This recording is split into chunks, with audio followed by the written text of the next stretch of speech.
ভয়ঙ্কর এক গুহার রহস্য।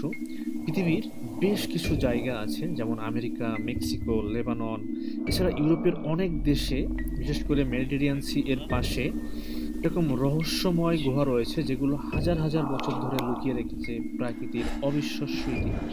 এই গুহার এক ভয়ঙ্কর রহস্য হলো, এই গুহায় আজও পাওয়া যায় অজানা প্রাণীর চিহ্ন, যা এখনো বিজ্ঞানীদের কাছে অসম্পূর্ণ অজানা।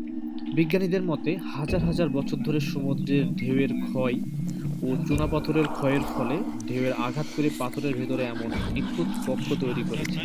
এই গুহাগুলো একসময় ডাকাত ও জলদস্যুদের আশ্রয়স্থল ছিল।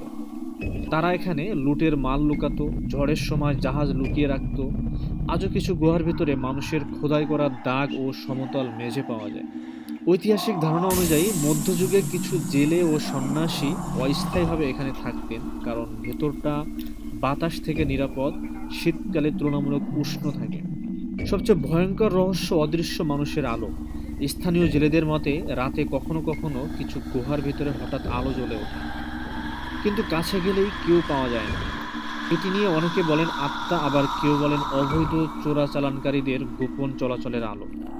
এক কথায় এগুলো প্রকৃতির সৃষ্টি। কিছু মানুষ বহু যুগ ধরে এগুলো ব্যবহার করছে। কিছু গুহার নিচে এখনো অজানা পানির সুড়ঙ্গ আছে, আর তা এগুলোকে ঘিরে রহস্য আজও শেষ হয়নি।